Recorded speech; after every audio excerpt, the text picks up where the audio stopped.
Que bênção, mais um domingo na presença do Senhor. Eu quero lhe convidar, meu amado e minha amada, a abrir comigo no texto bíblico de 2 Timóteo capítulo 4, do versículo 9 a 22. 2 Timóteo capítulo 4,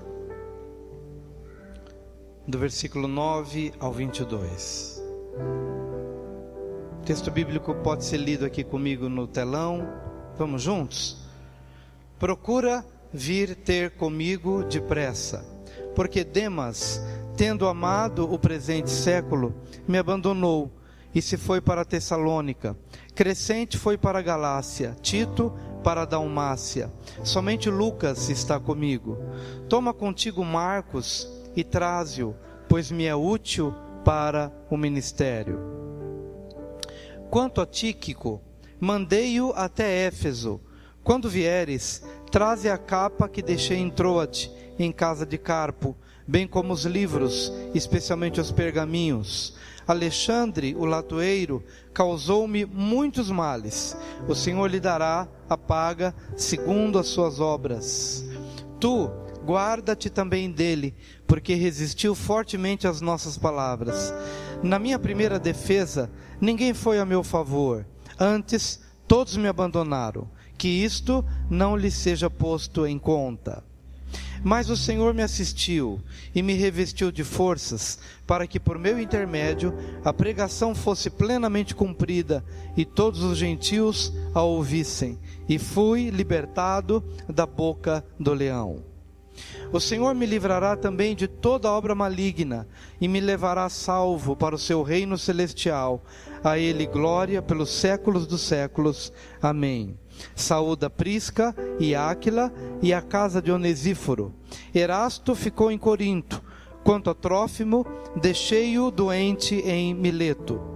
Apressa-te a vir antes do inverno. Eubulo te envia saudações. O mesmo fazem Prudente, Lino, Cláudia e os irmãos todos. O Senhor seja com teu espírito, a graça seja convosco. Amém. O tema da mensagem dessa manhã é: só Lucas está comigo.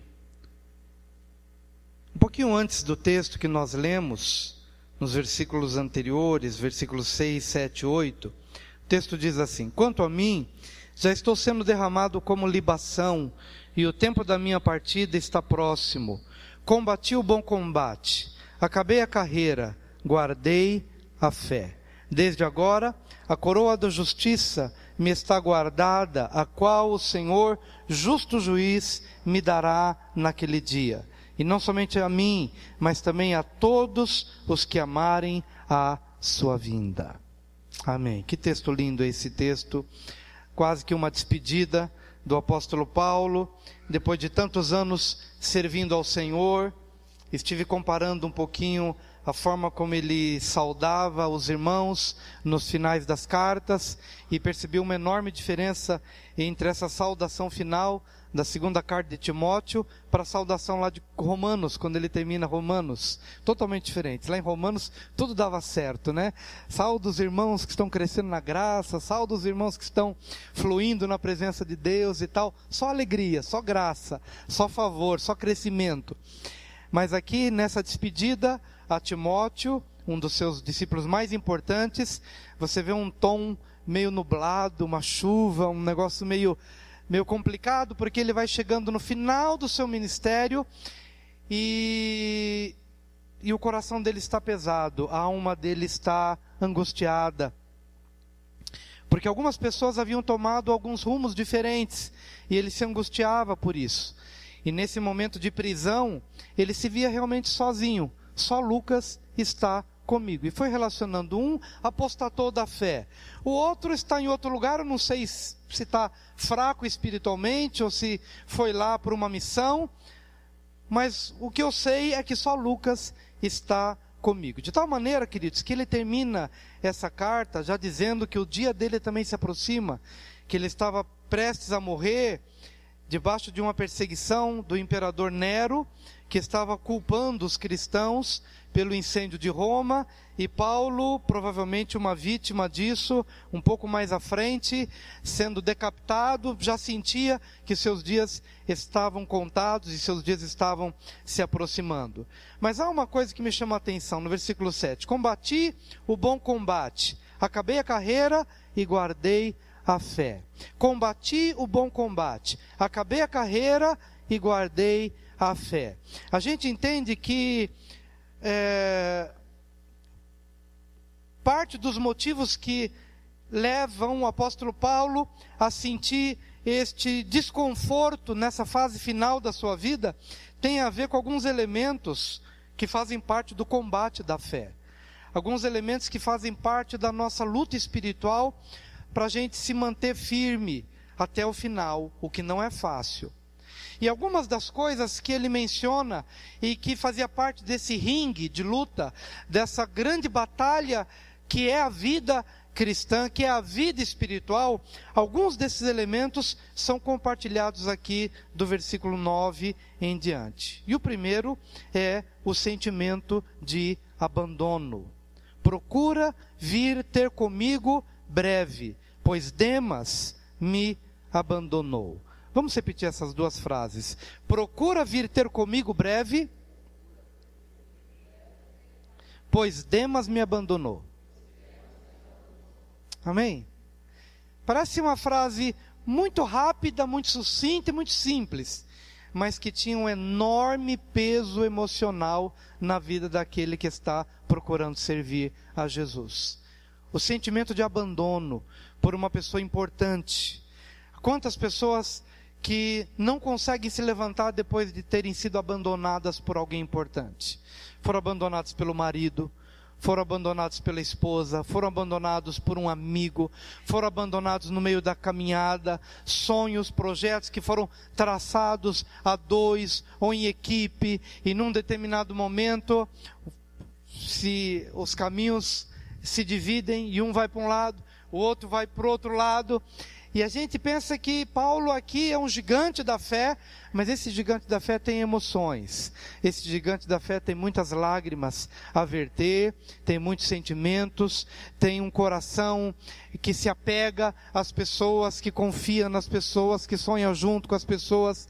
E eu vejo que parte deste tom meio enebrecido deste texto de 2 Timóteo vem no bojo do abandono. Não somente de Demas, mas um pouco mais lá na frente, quando ele diz que ele está diante do tribunal de Roma, ele mais uma vez diz, agora não é mais só Demas, todos me abandonaram. Eu esperava que tivesse uma alma vivente aqui do meu lado para dizer, olha, estou contigo, eu vou votar a seu favor, ou eu vou estar junto nessa causa diante do tribunal de Roma. Mas ele diz, todos me abandonaram, mas Deus foi comigo e me ajudou e me fortaleceu. Amados, eu creio o seguinte, que nesse momento em que estamos falando sobre esse combate da fé, nós temos que entender que nesse combate da fé, você precisa aprender a lidar com situações onde a sua alma é ferida.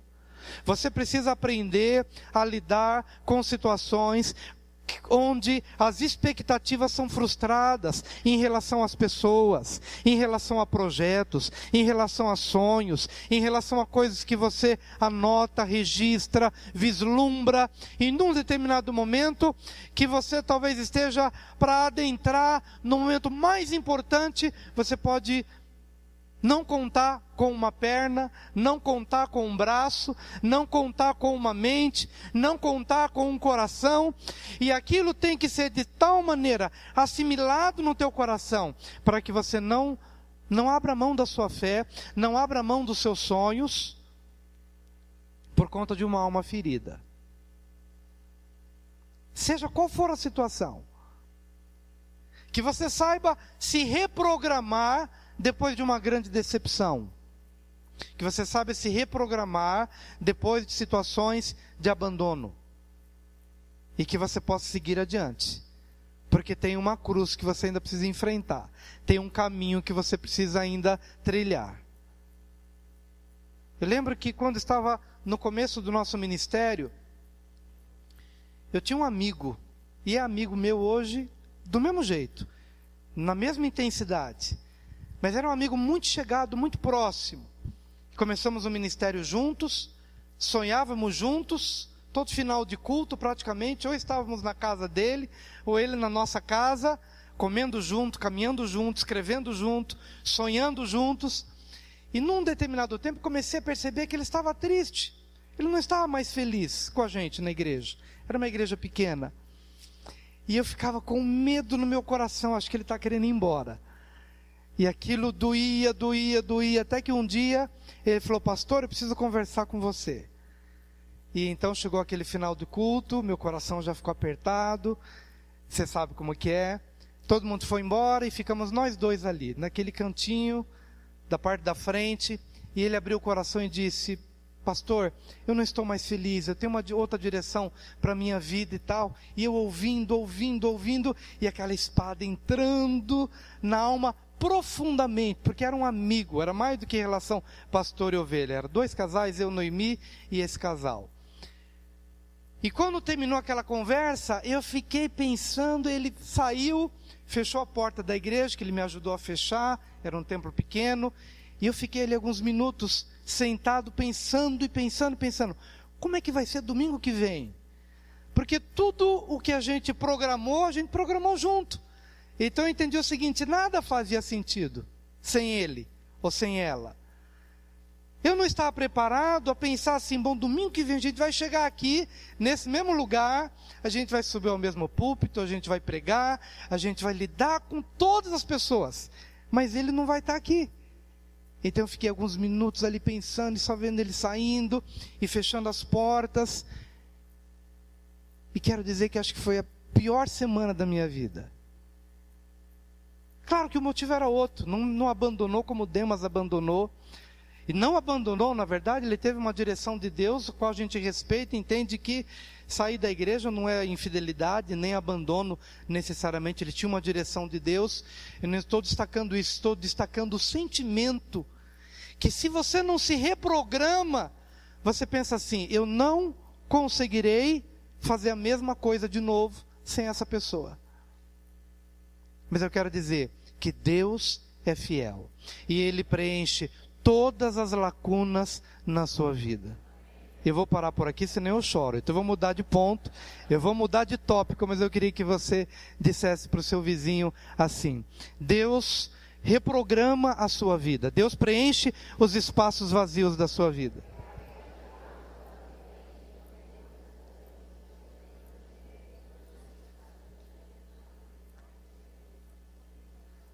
E quando você pensa, meu amado, que não vai dar mais, quando você pensa que não tem mais sentido, quando você pensa que não tem mais sentido, Deus cura as emoções, Deus é fiel, Deus é fiel. Eu vejo nessa despedida de Paulo aqui da vida e de Timóteo, assim como que ele dizendo: olha, aconteceu isso, e Demas realmente me abandonou. Não foi o caso do exemplo, repito, não foi o caso do exemplo que eu dei. Eu destaquei apenas o sentimento. Mas Paulo destacou: mas Deus foi comigo. E eu quero dizer que o domingo seguinte aconteceu, mesmo sem aquela pessoa a quem tanto amávamos e continuamos a amar. Mas continuou, queridos, porque a vida segue, a vida prossegue. Às vezes você pensa que o marido morreu, a esposa morreu, você não vai mais você não vai conseguir se reerguer, o filho morreu, alguém partiu, mas Deus é fiel.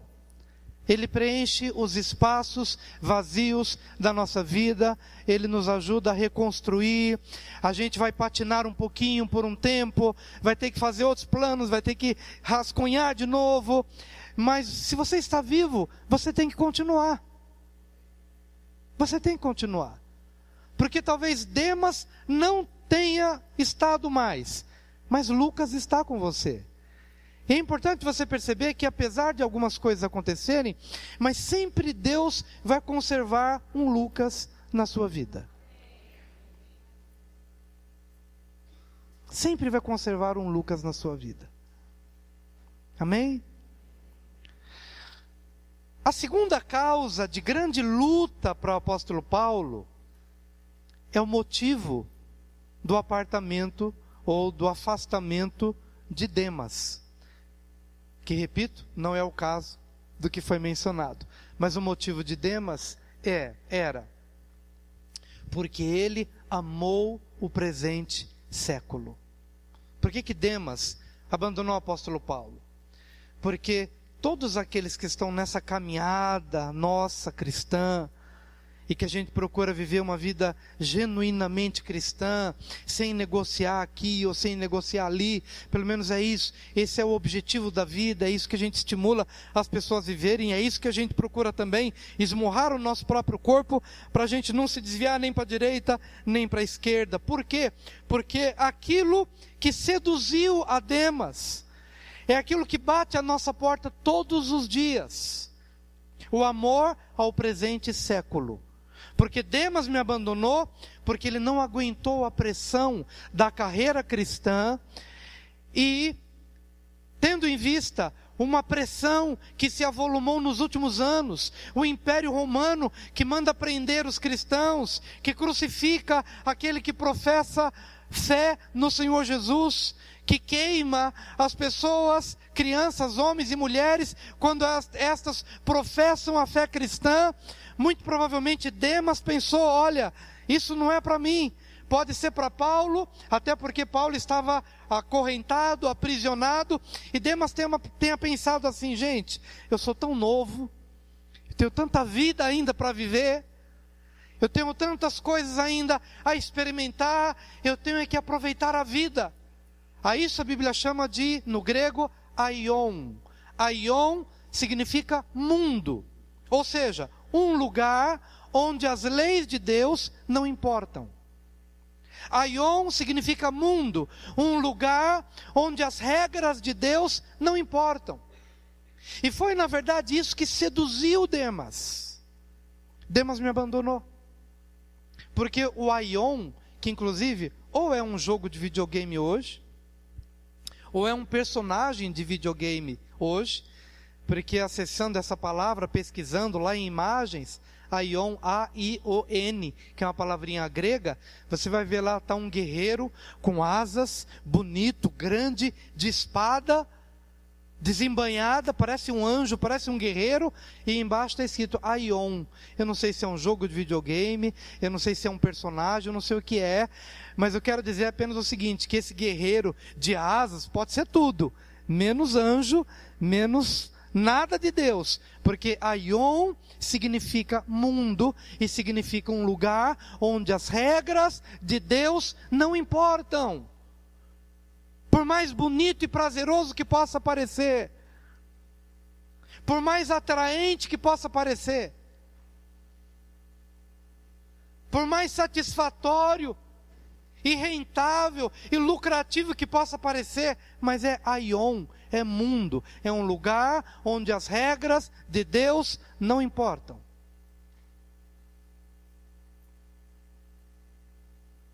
E eu acredito que é esse tipo de Aion contra o qual Paulo também tinha que lutar todos os dias. Imagina, será que aquilo que passou pela cabeça de Demas também não poderia ter passado pela cabeça de Paulo? Por exemplo, Paulo dizendo, eu estou aqui com fome, estou aqui em jejum, estou aqui sofrendo naufrágios, estou aqui apanhando nas mãos dos judeus, estou aqui perdendo a vida, perdendo a oportunidade talvez de desfrutar essa vida de uma forma mais folgada, mais prazerosa. Estou eu aqui sendo apedrejado, sendo caluniado, sendo infamado. O que é isso, queridos? É a sedução de Aion, do mundo, o lugar onde as regras de Deus não importam, dizendo, escuta, por que você não abandona isso? Vamos deixar um pouquinho o campo religioso e vamos pensar naquele homem, socialmente falando, que pega metrô, ou pega ônibus, ou trabalha na rua, e todos os dias ele vê as notícias do pessoal se corrompendo, e ganhando, e comprando, e ele, coitado, sai de manhã, de madrugada, come o pão de dores, e chega em casa, e talvez o filho fala, pai, por que a gente tem esse carro que não presta? Pai, por que a gente mora neste lugar tão ruim? E talvez o pai Pensa assim, é verdade, né? Eu podia me corromper como muita gente se corrompe, mas eu não vou me corromper. Porque eu prefiro morar na casa em que eu moro, prefiro dirigir o carro sem ar-condicionado que eu dirijo, do que abraçar o aion, que significa o mundo, onde as regras de Deus não importam.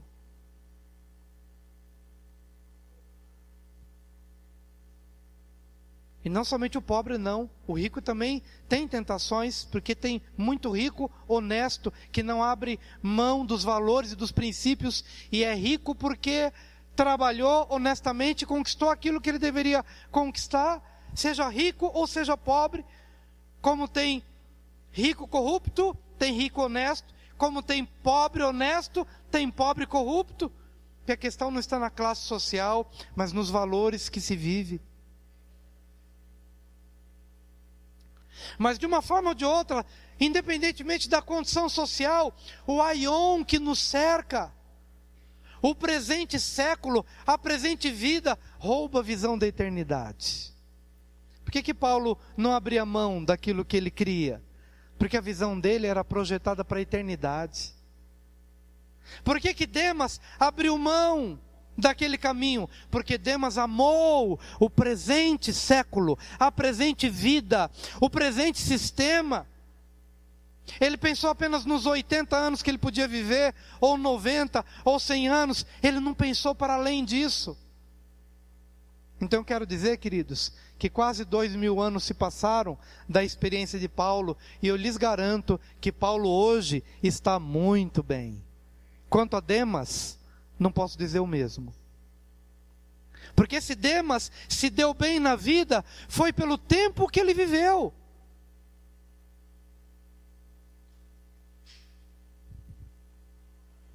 Somente. O amar o presente século, no máximo, pode fazer com que as pessoas vivam bem até o último dia da vida dele, terrena. Só. É o presente século. É o aion. É o sistema mundial onde os valores de Deus não importam.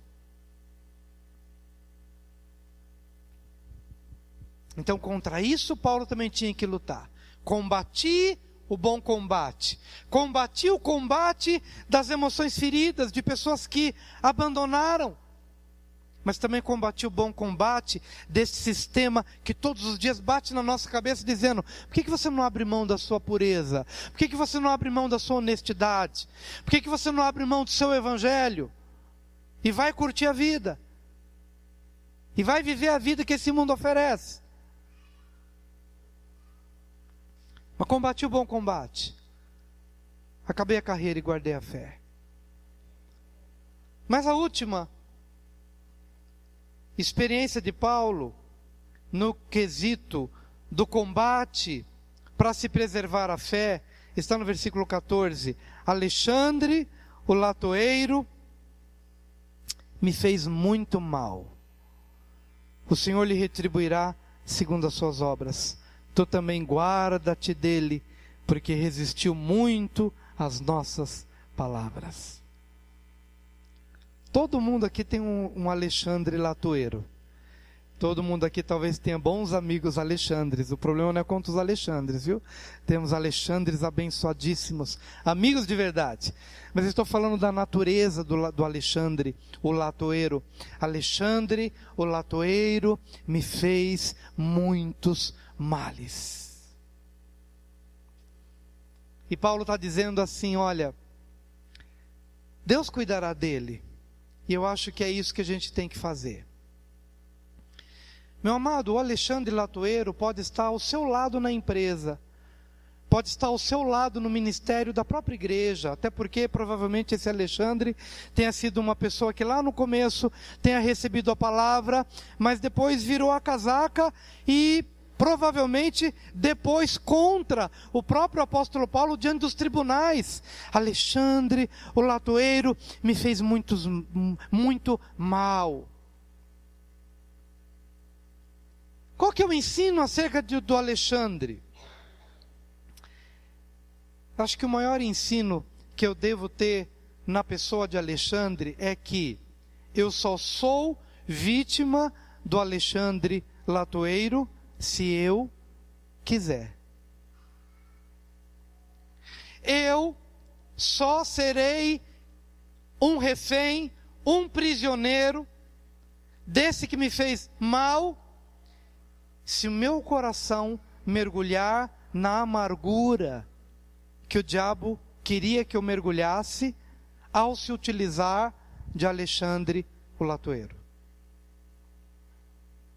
O cuidado que eu devo ter e o cuidado que você deve ter com pessoas que te fazem mal, não é tanto por causa da pessoa, mas é porque essa pessoa pode fazer suscitar algo que está dentro de você e que você não se apercebeu ainda. Deus permite que o Alexandre Latoeiro orbite em torno da nossa vida por um propósito bendito, maravilhoso, de fazer com que a gente descubra o que a gente jamais descobriria se estivesse apenas diante de Lucas, ou se a gente estivesse apenas diante dos amigos, ou se a gente estivesse apenas diante de pessoas que não nos confrontam, ou de pessoas que não nos questionam.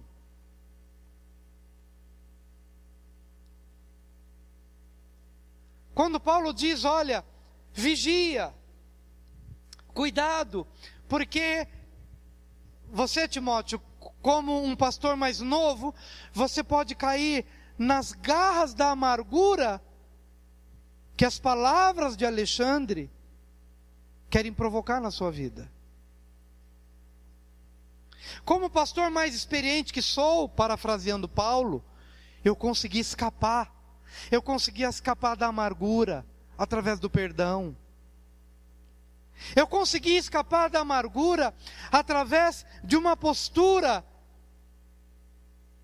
onde não negocio com a amargura, não negocio com a maledicência, não negocio com a falta de perdão. Não, no meu coração não haverá isso. Mas Timóteo, você é mais novo, você pode cair nas ciladas do Alexandre, o Latoeiro, e isto ser um laço na sua vida.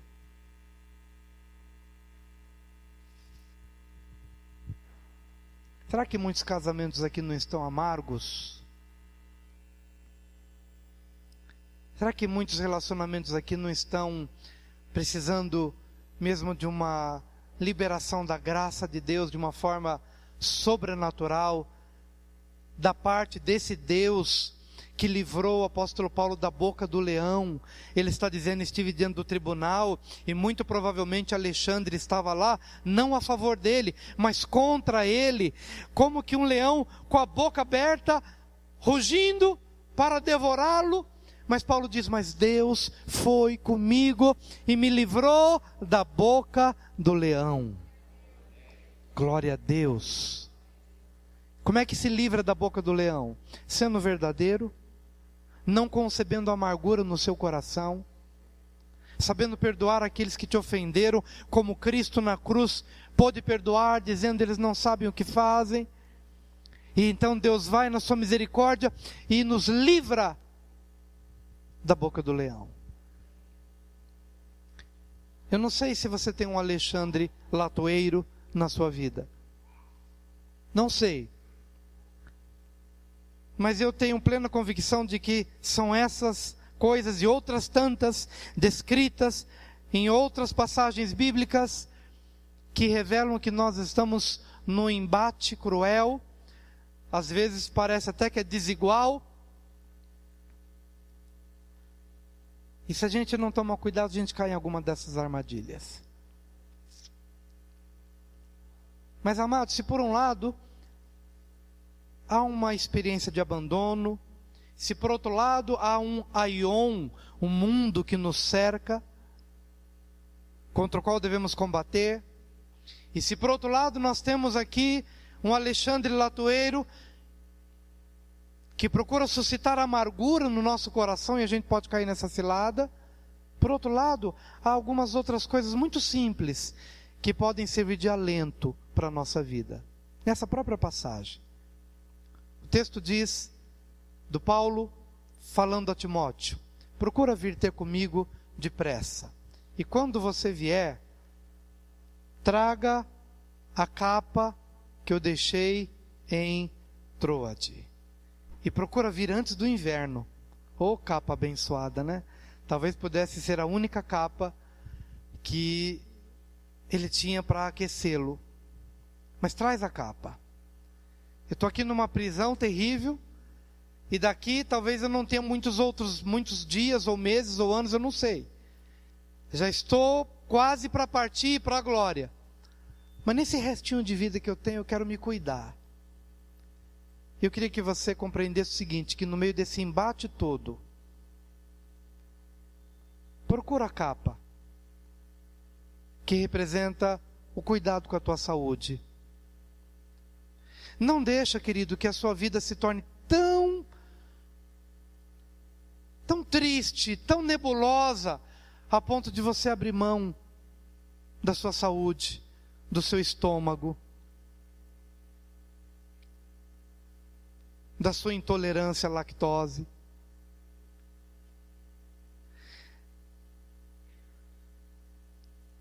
Não agrave aquilo que talvez seja algo que o mundo queira projetar na sua vida. O mundo todo está dizendo que você não é bom. O mundo todo está dizendo que você não é uma pessoa digna. Quando eu digo mundo, eu estou falando do Aion. Eu estou falando desse mundo presente, que todos os dias milita contra a nossa vida, para que a gente caia na nossa autoestima, para que a gente deixe de reconhecer o valor que nós temos. Muita gente que está aqui, que todos os dias recebe uma mensagem na cabeça dizendo: você não é um bom profissional, você nunca vai prosperar na sua vida. E você fica acreditando nessa mentira, e todos os dias acorda com um sentimento de inferioridade. Paulo não deixou isso acontecer com ele. A alma estava machucada, sim. Muitos o abandonaram. Mas traz a capa. Antes do inverno, eu ainda preciso me aquecer. Ainda há um evangelho a pregar. Ainda há um testemunho a ministrar. Ainda há muita coisa boa. Se Demas foi embora, Lucas está comigo. Eu ainda entendo que há coisas boas para acontecer. Então, eu não posso morrer de uma pneumonia que venha de uma forma irresponsável, simplesmente porque eu abandonei a minha própria vida. Diga para o seu vizinho: dê valor à sua própria vida. Dê valor à sua vida. Dê valor ao seu casamento. Busque a capa que for, mas que possa lhe manter aquecido. Dê valor à sua vida. Dê valor à sua profissão. Dê valor ao seu trabalho. Pode ser que outro não tenha dado, mas dê valor ao que você é, ou a quem você é, e ao que você faz. Não esquece de trazer a capa, eu preciso dela. Eu preciso me manter aquecido. Eu preciso continuar vivendo. Se Deus quiser ceifar a minha vida em algum momento, é com Ele. Mas no que diz respeito a mim, traz a capa, que eu ainda tenho algum tempo. E nesse tempo eu quero viver com qualidade de vida. A segunda coisa que nos conforta é: traga os livros, e especialmente os pergaminhos. Traga os livros, e especialmente os pergaminhos. Porque não basta ter um corpo aquecido e uma mente vazia. Não basta ter um conforto físico e uma alma não alimentada. Será que a gente entende isso, queridos? Será que a gente compreende que a gente não pode parar de ler? Será que a gente pode compreender hoje de que a gente precisa sair do patamar da mediocridade e crescer no entendimento, crescer no conhecimento? Traga os livros, especialmente as escrituras, especialmente os pergaminhos, especialmente a Bíblia. Traga os livros que possam aquecer os meus pensamentos, aquecer a minha alma, os meus sonhos. Uma vez li uma passagem de Wesley repreendendo um dos seus pastores, porque havia percebido que um dos seus pastores, já há muitos anos, pregava a mesma coisa e demonstrava, naqueles últimos anos, não ter lido nada, não ter se exposto a nenhum novo conhecimento. Ele era medíocre no que ele falava, não havia crescido no intelecto, não havia crescido no conhecimento, não havia aquecido, talvez aquecido o seu corpo, mas não aquecido a mente, não aquecido o seu espírito.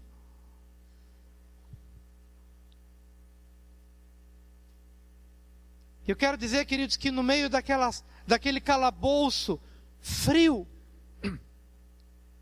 traga a capa, mas traga os livros, especialmente os pergaminhos, especialmente as escrituras.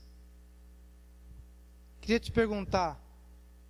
perguntar se a sua mente está aquecida, se a sua alma está aquecida, com palavras de vida, que te ajude a pensar diferente desse mundo, desse aion que nos cerca. Posso estar encarcerado no físico, mas a minha mente está livre. Posso estar aprisionado a 4 paredes, mas o meu coração continua pregando o Evangelho. Eu continuo vivo. Então traga-me os pergaminhos, traga-me os livros. Quero deixar isso como estímulo, porque é isso que faz com que a gente combata o bom combate. É isso que faz com que a gente acabe a carreira, mas conserve a fé. Você precisa conservar a fé. A fé que é revelada nos pergaminhos, nas escrituras. Mas a última coisa que pode aquecer o nosso coração é, além da capa e além dos pergaminhos, traga-me Marcos também, porque ele me é útil para o ministério. Nada melhor do que um bom amigo. Então, se a gente começou com um amigo que se foi, nada melhor do que com um novo amigo que vem. Ele me é útil ao ministério. No passado também ele me abandonou. No passado também ele desejou outras coisas, mas ele se arrependeu e ele cresceu. E hoje ele me é útil ao ministério. Meu amado, eu quero dizer que todos nós precisamos de pessoas que nos inspirem, de pessoas que sejam bons amigos, que sejam como capa, que sejam como livro, mas que sejam como pessoas, amigas próximas, que podem então se unirem a um projeto de vida, especialmente quando o projeto diz respeito ao reino de Deus. Traga-me também Marcos, traga-me João Marcos, porque ele me é útil para o ministério. Mas a pergunta que eu quero fazer para você nessa manhã é o seguinte: não é quanto ao Marcos que vem, mas sim, eu estou perto quando o Marcos chegar? Por exemplo, às vezes nós vivemos uma vida muito solitária, nós temos tantas coisas na igreja acontecendo, nós temos tantos projetos nos quais a gente poderia se envolver e ser mais um com alguém, mas estamos nos colando a alguém, estamos nos unindo a alguém, estamos sonhando com alguém, estamos nos identificando com pessoas que pensam como a gente. Olha, eu penso como você, vamos cuidar dos presidiários, vamos cuidar dos hospitais, vamos cuidar das vidas dos casais. Estamos nos unindo, estamos nos conectando, estamos fazendo conexões, promovendo conexões, ou estamos ilhados, sozinhos, sem parcerias?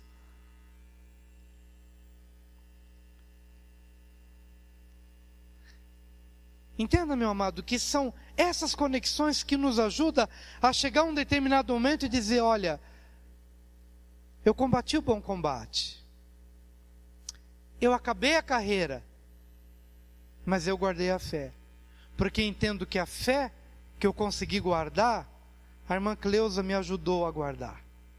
A presença dela me inspirou a guardar. A presença desse Marcos que veio me ajudou a guardar. Porque ninguém vive sozinho. Tem Demas que vai, mas tem Marcos que vem.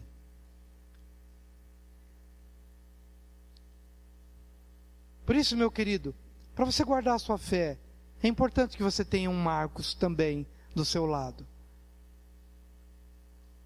Esse Marcos tem vindo?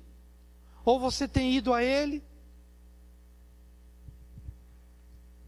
Mas eu sei que nesse tempo que nós temos vivido, no limiar do arrebatamento, que pode ser essa semana, pode ser daqui a 1 ano, pode ser daqui a 5 anos, mas quando acontecer, eu quero estar aquecido com a capa no corpo, eu quero estar aquecido na mente com os livros, e quero estar aquecido no coração com pessoas que me inspiraram a ser melhor. Você pode dizer para o seu vizinho: você é um amigo que me faz melhor. Você é um amigo que aquece meu espírito.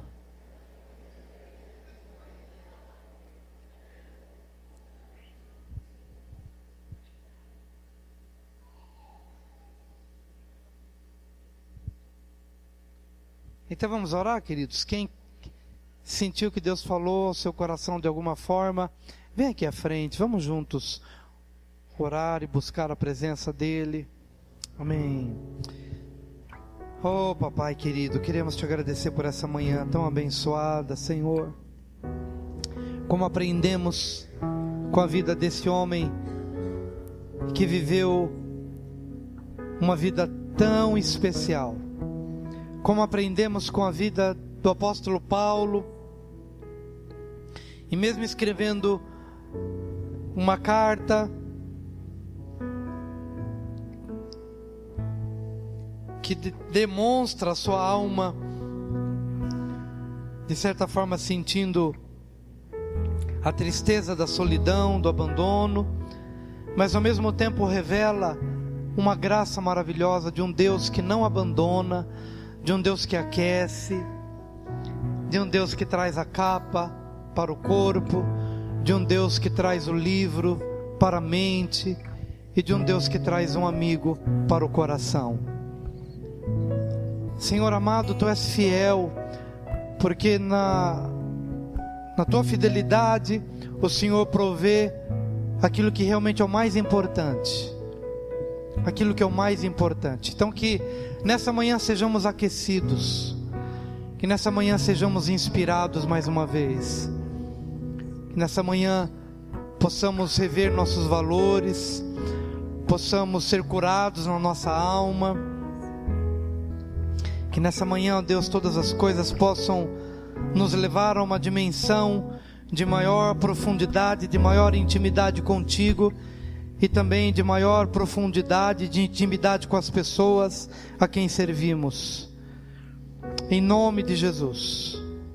Senhor, livra-nos, que não sejamos mais reféns, emocionalmente falando, de nenhum Alexandre Latueiro. Por mais que esse Alexandre tenha feito males incontáveis, mas que sejamos livres pela capacidade que o Senhor promove dentro de nós, de liberar o perdão, de não mergulhar na amargura, no ressentimento. Em nome do Senhor Jesus. Em nome do Senhor Jesus. Em nome do Senhor Jesus. Fala a cada coração aqui nessa manhã. Ministra cada vida aqui, Senhor. Em nome de Jesus. Talvez você tenha ouvido a palavra de Deus já há algum tempo, mas hoje sentiu Deus te chamando para uma nova vida. Hoje percebeu Deus te chamando lá no profundo, lá no seu coração, para abandonar esse aion, esse mundo onde as leis de Deus não importam, para abraçar a fé, para abraçar a Jesus, sem olhar para trás, sem olhar para os atrativos que esse mundo possa oferecer. E talvez isso tenha se tornado mais forte hoje do que em qualquer outro dia da sua vida. Portanto, se hoje você deseja entregar o seu coração para Jesus, entregar a chave da sua vida nas mãos dele, assim como eu estou com a mão levantada, que você possa fazer isso também. Se você nunca fez e quer fazer agora, entregar o seu coração para Jesus, levante a sua mão. Amém, meu amor.